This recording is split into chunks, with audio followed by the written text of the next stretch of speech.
चलिए, आप सभी का बहुत बहुत धन्यवाद और थैंक यू सो मच कि आप सभी लोग वीडियो देखने के लिए आए हैं।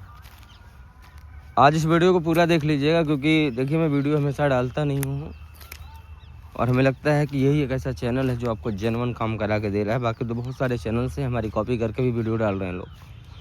हमें खुद ही नहीं पता होता है भाई, लोग फ़ोन करते हैं, पता ही नहीं चलता कि भाई कहाँ के लिए मतलब लोगों ने बुक कर लिया है, कुछ समझ भी नहीं आता हमको। खैर हम बात करेंगे, ये बिजली खंभे वगैरह देख लीजिए, काफ़ी व्यवस्थाएं हैं टोटली। इसको थोड़ा सा दूर कर लेते हैं, राइट। आप सभी का फिर से एक बार बहुत बहुत धन्यवाद। हम बात करेंगे मिर्ज़ापुर, प्रयागराज और चित्रकूट, विंध्याचल, ऐसी कई जगहों के बारे में। पहले तो हम जिस लोकेशन पे हैं उस लोकेशन को दिखाएंगे आप सभी को और बातें करेंगे क्या रेट पड़ेगा आप सबको और कितने रेट में ज़मीन आप सभी को मिल जाएगी। देखिए भागी मत, बहुत सस्ता है, बहुत सस्ता, यानी कि जो आपकी डिमांड होगी ना सर, उस डिमांड में आपको ज़मीनें मिलेंगी। और हमें लगता है कि ये भारत का एक ऐसा चैनल है जहाँ पर आप सबको सस्ती ज़मीनें दिखाई जाती हैं। ध्यान दिया करिए, कभी भी आप सामने देखी हुई मतलब चीज़ पे मत जाइए। जो सामने आपको दिख रहा है कि नहीं, सामने क्या लिखा हुआ है उससे मत जाइए। वीडियो पूरा देखा करिए, तभी आप सभी को सही इन्फॉर्मेशन मिलेगी और सही जानकारी मिलेगी, तभी आप सभी को अच्छी ज़मीन भी मिल पाएगी। ठीक है ठीक है।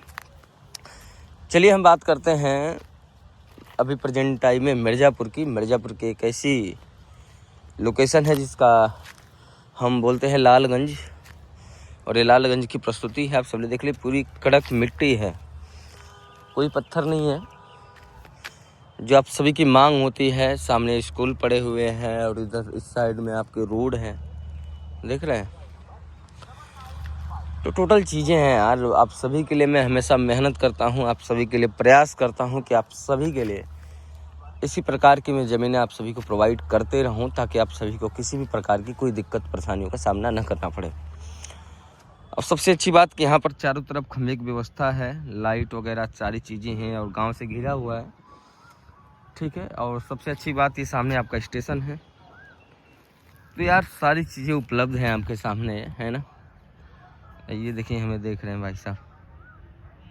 ठीक है, आप सबके लिए एक बेहतरीन ज़मीन होगी, अच्छी लोकेशंस होंगी। इस चैनल को भाई सब सभी लोग सब्सक्राइब कर लीजिएगा, जितने नए लोग होंगे। देखिए आप लोग बोलते हैं, बार बार सब्सक्राइब करने के लिए बोलते हो, लेकिन मैं क्लियरफाई करूंगा आप सभी को कि पानी कितना लेवल पे मिल जाएगा, क्या क्या आप यहाँ पर खेती कर सकते हो, ज़मीन किस कास्ट की है और कौन कौन से लोग ले सकते हैं, कितनी बजट लगेगी, इन फ्यूचर इसका क्या रेट मिल सकता है अगर जो इन्वेस्टमेंट पर्पज़ से हम काम कर रहे हैं। और कई चीज़ें हम एक्सप्लेन करेंगे आप सभी के बीच में, और कुछ पूछूंगा भी। अगर आप सभी का रिप्लाई सही रहेगा तो आप लोग जो कहेंगे वो होगा। चलिए हम बात करेंगे, ज़मीन है लालगंज तहसील की, आप सभी के बीच में बेहतर लोकेशन है, बेहतर ज़मीन होने वाली है, आप देखते जाइए। ठीक है, ये टोटली ये भी थोड़ा सा बंजर पड़ा हुआ है, लेकिन इस पर खेती हुई है, कुछ साल पहले हुई थी, ज़्यादा नहीं। हमको लगता है कि 1 बीघा करीब ये टोटली है, जो आप देख लीजिए 1 बीघा करीब ये छूटा हुआ है ज़मीन। लेकिन आप सबके लिए एक अच्छी ज़मीन होगी, टोटली बेहतर लोकेशंस है, बेहतर ज़मीन है आप सभी के लिए और आप सभी के लिए। ये हम ही को देख रहा है बार बार, देखो ना, लगता है इसका दुश्मन है हम। ठीक है, तो आप सबके लिए एक अच्छी लोकेशन हो जाएगी, बेहतर लोकेशन होगी। और सबसे बड़ी बात, रेंज जो है आपकी अंडर में है। यहाँ बातें सबसे पहले करेंगे कि क्या क्या आप सभी को यहाँ पर उगा सकते हैं। आप देखिए, इसमें सरसों बो गई थी अभी, मैं क्लियरफाई करता हूँ आपको। इसमें देखिए सरसों बोई गई थी अभी, और गेहूं बोया गया था अगले वाले खेत में। तो यानी सारी चीज़ें काफ़ी अच्छी तरीके से होती हैं यहाँ पर। गेहूं की फसल काफ़ी बेहतर होती है, सरसों अच्छा होता है, आप धान के दिनों में धान लगा सकते हैं। यानी सारी व्यवस्थाएं आप सभी के लिए काफ़ी टफ होने वाली हैं, बढ़िया होने वाला है ना। टफ मतलब वो मत समझ लेना, मतलब टफर होने वाले हैं, बढ़िया होने वाला है, ये सारी चीज़ें हैं। बाकी दोस्तों आप सभी से बात करेंगे कि यहाँ पर पानी की अवेलेबलता क्या हो गई। तो हम बता दें आप सभी से कि यहाँ पर जो पानी अवेलेबल है 70 फीट पे अवेलेबल है यहाँ पर प्रेजेंट टाइम में, ठीक है। और ये लालगंज की तहसील के अंतर्गत आता है। तहसील से लगभग पड़ जाएगी आपकी 12 किलोमीटर की दूरी। और हमारे पास कई जगहों पर ज़मीन है मिर्ज़ापुर में। आप हलिया तहसील में चले जाइए, वहाँ भी आप सभी को मिल जाएंगे। और प्रयागराज में भी जिसको प्लॉट्स चाहिए, प्लॉट वगैरह चाहिए, उन सब के लिए भी बेहतर मौके होंगे। तो प्रयागराज में भी प्लॉट्स आपको मिल जाएंगे। 5 लाख रुपया 100 गज ये पड़ जाएगा। जो आपको प्लॉट्स मिलेंगे मेजा तहसील के अंतर्गत आएगा, जो कि प्रयागराज ज़िले में ही तहसील है, राइट। तो सारी चीज़ें ही सनराइज हो रहा है, आप देख लीजिए, बेहतर है, ठीक है। सनसेट बोलते हैं इसको, सनसेट, काफ़ी अच्छा सनसेट भी है। और ये आपके लिए एक अच्छा मौका होगा। और हम बातें करेंगे कि आप सभी को जिनको प्रयागराज में प्लॉट्स भी चाहिए तो आप ले सकते हैं। 4-5 लाख रुपए तक आपको प्लॉट मिल जाएंगे, 100 गज के ढंग के प्लॉट मिल जाएंगे, ठीक है। जिनको प्रयागराज में रहने का सपना है भाई, ड्रीम है लोगों की। और ये सबसे बड़ी बात है कि प्रयागराज एक डेवलप सिटी होने जा रहा है, तो ये भी आपके लिए काफ़ी बेहतर होगा। ये अच्छा डेवलप सिटी हो जाएगा और आपके लिए काफ़ी फ़ायदेमंद होगा। प्रयागराज से हम उधर बढ़ते हैं वाराणसी की तरफ। तो वाराणसी की तरफ जब हम जाते हैं तो उधर एक हनुमानगंज पड़ता है, शायद नहीं, कन्फर्मेशन है, जहाँ तक मेट्रो जा रही है। अगर उसके आसपास में भी आपको प्लॉट्स चाहिए तो वहाँ भी हमारे पास अवेलेबल है। 5 लाख रुपया विश्व के हिसाब से आप सोच लीजिए, 5 लाख रुपये विश्व के हिसाब से। इन फ्यूचर्स काफ़ी डेवलपमेंट होगा, इस बात की मैं 100% गारंटी दे सकता हूँ। अगर 5 साल बाद 10 साल बाद उस प्लॉट को बेचते भी हैं तो 2 गुना 3 गुना 4 गुना दाम में जाएगा भाई, कंफर्म समझ लीजिए। 5 गुना 20 गुना दाम में जा सकता है। इस बात को कंफर्मेशन लेके रखिए कि वो भाई जाएगा, कंफर्म है, ठीक है। और आज के टाइम में जो प्लॉट्स वगैरह ले रहे हैं, हमारा मानना यही होता है कि अगर हम रियल इस्टेट के बिज़नेस कर रहे हैं, रियल इस्टेट का बिज़नेस कर रहे हैं, हमारा इन्वेस्टमेंट पर्पज है, हम इन्वेस्ट कर रहे हैं, कहीं हमने 10 बीघा ज़मीन लेकर इन्वेस्ट कर दिया, तो भाई रियल इस्टेट ही एक ऐसा बिज़नेस है जहाँ पर आपको घाटा तो नहीं होगा भाई साहब। ये आप लिख के रख लीजिए, घाटा नहीं होने वाला है आपको। अगर आप 10 रुपया लगा रहे हैं तो 11 रुपया लेने के लिए तैयार हो जाइए, 2 दिन बाद 11 रुपये का बेच सकते हैं, ठीक है। तो रियल इस्टेट का बिज़नेस ऐसा ही होता है। तो जिन भी भाई को लेना है ज़मीन, प्रयागराज हुआ, आपके चित्रकूट हुआ, चित्रकूट में भी हमारे पास एक ज़मीन अवेलेबल है जो कि लगभग 300 बीघा की है। टोटली 300 बीघा है, आप सोच लीजिए 300 बीघा है। अगर कोई कंपनी लेना चाहती है तो उनके लिए भी काफ़ी बेहतर होगा, ठीक है। क्योंकि एक बार में ऐसे नॉर्मल सिविलियन तो नहीं ले सकता, कोई सर्विस वाला भी हो वो भी नहीं ले सकता भाई, इस बात को ध्यान रखो। कोई बिजनेसमैन नहीं ले सकता उसको, ठीक है। तो यही होता है, मतलब जो लेना चाहता है भाई, कोई कंपनी है, किसी के अंडर में कोई कंपनी आ रही है, किसी को कोई प्रोजेक्ट लगाना है वहाँ पे, तो आपके लिए एक बेहतर अपॉर्चुनिटी होगी, आप लेके लगा सकते हो। अच्छी जगह है आप सबके लिए। ये सारी चीज़ें हैं, बेहतर जगह दिखाने की आपको कोशिश कर रहा हूँ, ताकि आप सभी को अच्छी चीज़ें मिले, बेहतर चीज़ें मिले, ताकि मिर्ज़ापुर, प्रयागराज, चित्रकूट, आपके विंध्याचल जैसे एरियो में आप सभी को मैं ज़मीनें प्रोवाइड करवा सकता हूं। क्योंकि और एक चीज़ और, जिन भी भाई को चंदौली में चाहिए, चंदौली हुआ, वाराणसी हुआ, गाजीपुर हुआ, आपको बलिया हुआ, उसके बाद मऊ हुआ, आजमगढ़ हुआ, इधर आप चले जाइए, बरेली हुआ, बदायूं हुआ, आप एमपी में चले जाइए आप सभी लोग, ठीक है। बस रायपुर हुआ, बहुत सारी सी जगह हैं यार, छत्तीसगढ़ का रायपुर बात कर रहा हूँ। तो जिन इलाके में जहाँ तक मेरे पास ब्रोकर्स हैं वहाँ आपको ज़मीनें प्रोवाइड करा सकता हूँ। चलिए एक सवाल करूँगा आप सबसे, जो अभी तक टिके होंगे उनसे ही सवाल करूँगा।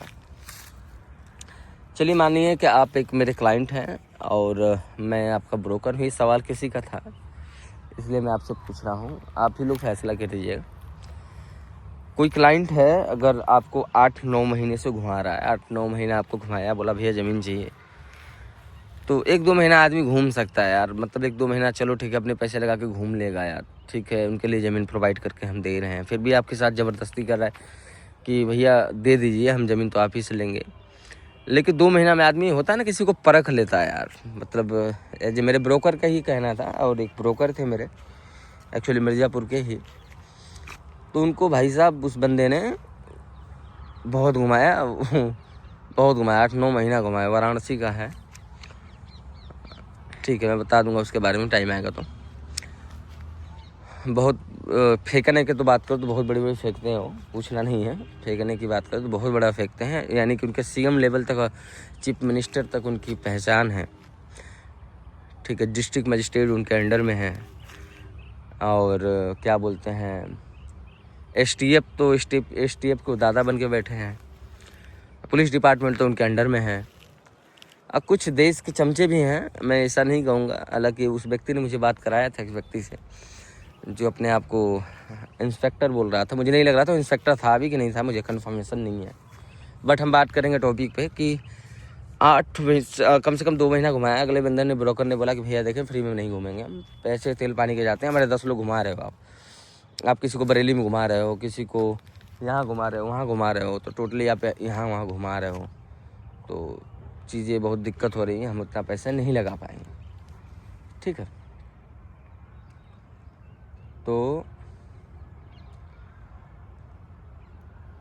ऐसा हुआ कि उस बंदे ने बोला फ्री में नहीं घूमेंगे। एक्चुअली उस बंदे को समझ भी गया था कि भाई ये तो बहुत चतुलिया आदमी है, कि मतलब ज़मीन लेगा भी तो हमारे साथ ही धोखा करेगा। उसने बोला भैया ऐसा है कि आप ब्रोकरिंग नहीं देंगे, मुझे पता है, कंफर्म है कि आप देंगे नहीं, क्योंकि आप अब वहाँ पर जहाँ भी वो बंदा ज़मीन दिखाता था भाई साहब ना, वहाँ उनके बोलता मेरा विधायक है, तो ये है वो है, मतलब विधायक के दादा बने बैठे हैं वो।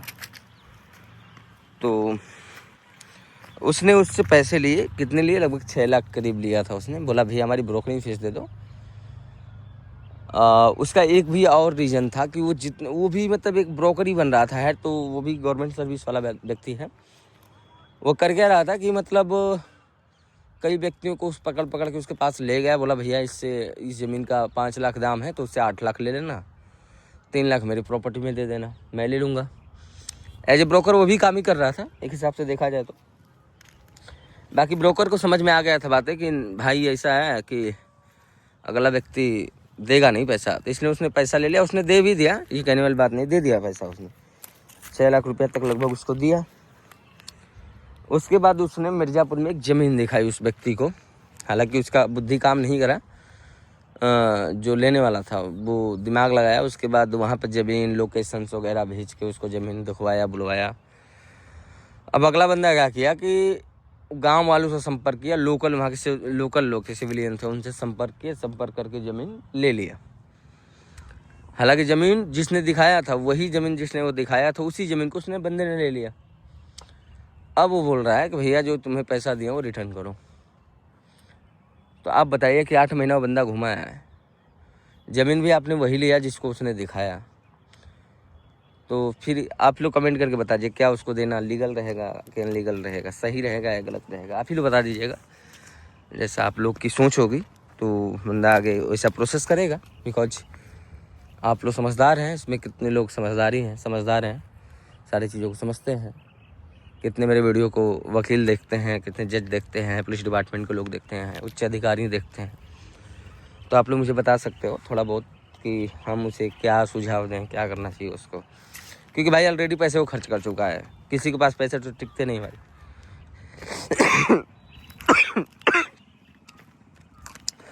ऑलरेडी उसने पैसे खर्च कर दिए, अब वो पैसे की मांग कर रहा है। हालांकि वो व्यक्ति देने के लिए भी तैयार है, बोला कि भैया ऐसा है कि टाइम दो तो पैसे मिल जाएंगे, खर्चे हो गए क्योंकि हम डील कराएंगे कोई ज़मीन। आपने एक ज़मीन लेने में 8 महीना लगा दिया, 8 से 9 महीना आपने समय लगा दिया एक ज़मीन के लिए। आपके चक्कर में पर्सनली व्यक्ति घूमा, और आज आपको ज़मीन भी दिखाया, आपने उसी ज़मीन को ले भी लिया धोखाबाजी करके, उसके बाद आप पैसे मांग रहे हो।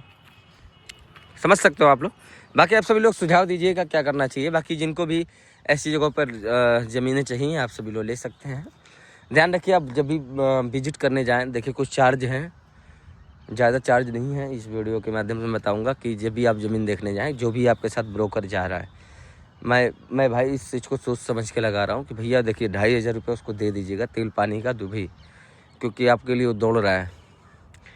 तो आप 2,500 रुपये दे के ही ज़मीन देखिए, ऐसे मत देखिए। मैं आपसे रिक्वेस्ट करूँगा, पर्सनली रिक्वेस्ट, कि जब भी आप जाएँ आप 2,500 रुपये दे दीजिए, क्योंकि उसके भी खर्चे होते हैं। ऐसे फालतू पानी डाल के नहीं दौड़ता हूँ, आप भी समझिएगा, समझने वाली बातें हैं। बाकी आप सभी का बहुत बहुत धन्यवाद, थैंक यू सो मच। बाकी आप ज़मीन देखते रहिए, अच्छी ज़मीन लेते रहे। हम रेट की बात करेंगे, रेट जो भी रेट हमारे पास होंगे 7 लाख से नीचे होंगे, 7 लाख रुपया बीघे से नीचे वाली बात होगी, ठीक है। टोटली जो ज़मीन आप देखेंगे 7 लाख से नीचे की बातें होंगी, ठीक है। बाकी आप सभी का बहुत बहुत धन्यवाद, थैंक यू सो मच। जय हिंद, जय भारत।